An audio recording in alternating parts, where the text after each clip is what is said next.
On this episode of Hidden City Ironworks, we take a look at an old F250 project truck that I filmed, but never got to work on.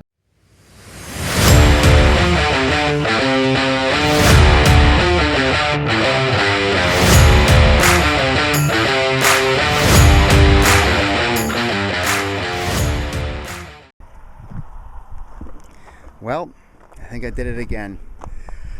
We went to a yesterday. We went to a estate auction, and because I don't have enough projects here on on the ranch, if you will, went ahead and snagged I think what I would consider a can't miss. I'm gonna let you decide. Not that we have any shortage of things to do, but I think that this is something that I think just about anyone would snag. Check it out. I'm gonna go ahead and show you here. It is a 1980, my favorite years, F250 Ranger, 92,000 original miles, two-owner.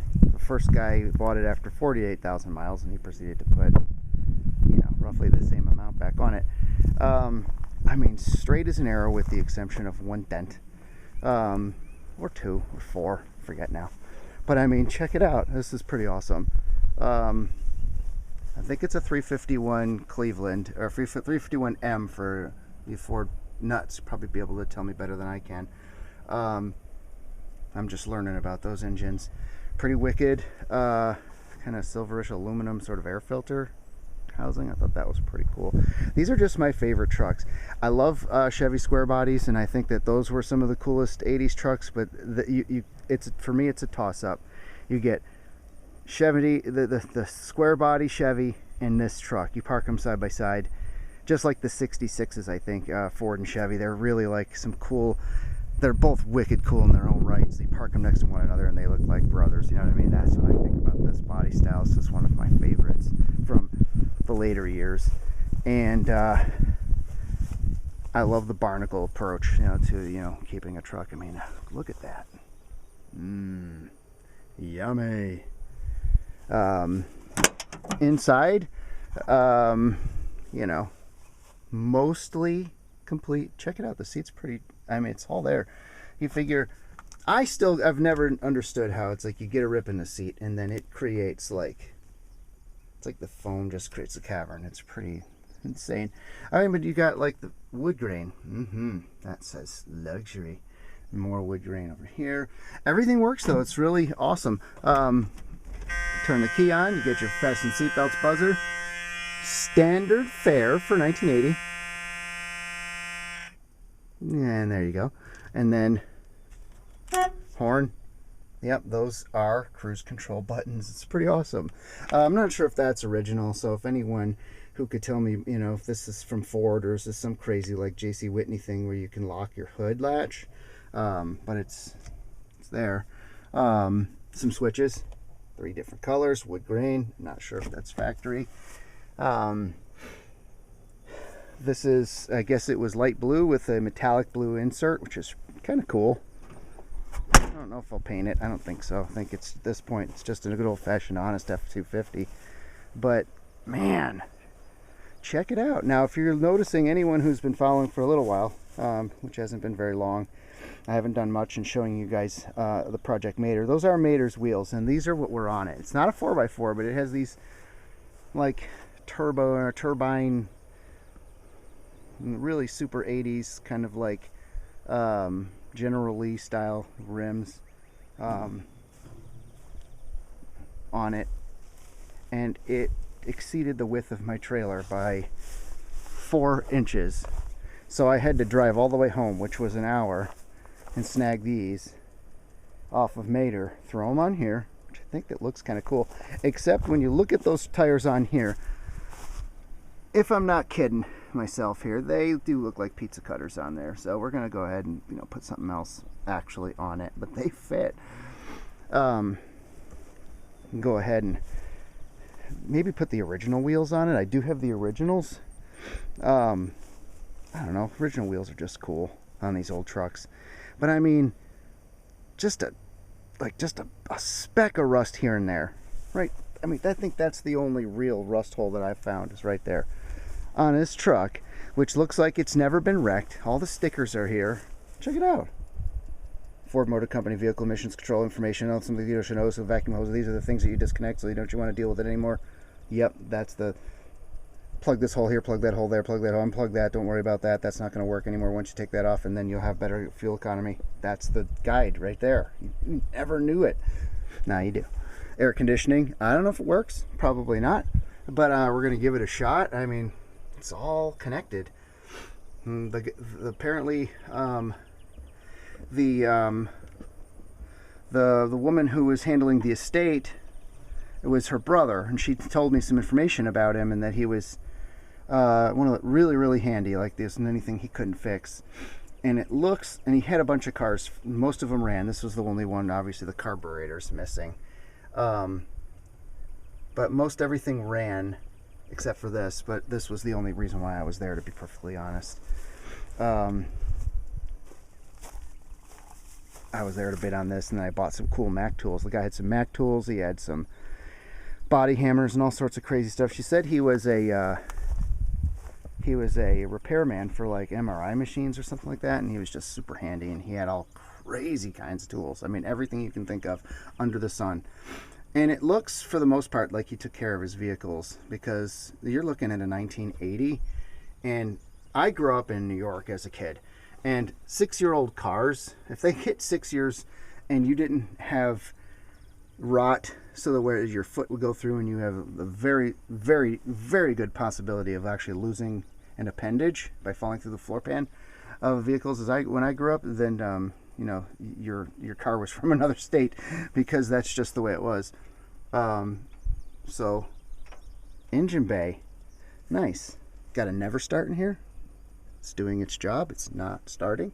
Actually, the engine, I think, is locked up, which is kind of sad. I think this has been sitting open for a while, where he may have had to give up on it and buy something else. But there's a brand new Ford Motorcraft carburetor that's sitting inside it, so we're gonna see if we can't break it free. I think what I'll do is I'll power wash this next, and then we'll kind of see what we're working with. I mean, it's just an honest truck. I mean, there's a little bit of rust here and there, a little bit of whatever this is, maybe a dent. Maybe this looks like there was a dent. Someone threw some Bondos in there, gave it a sand, decided it's level. What's the next step? Paint it. Okay, I'm done.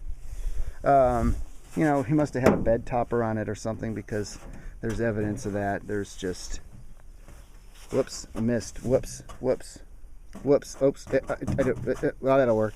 Okay, here's one. Let's refund this with it. Let's bend that. Oh man, let's hook it somewhere else. Oh, nope, need that hole. Yep, whoops.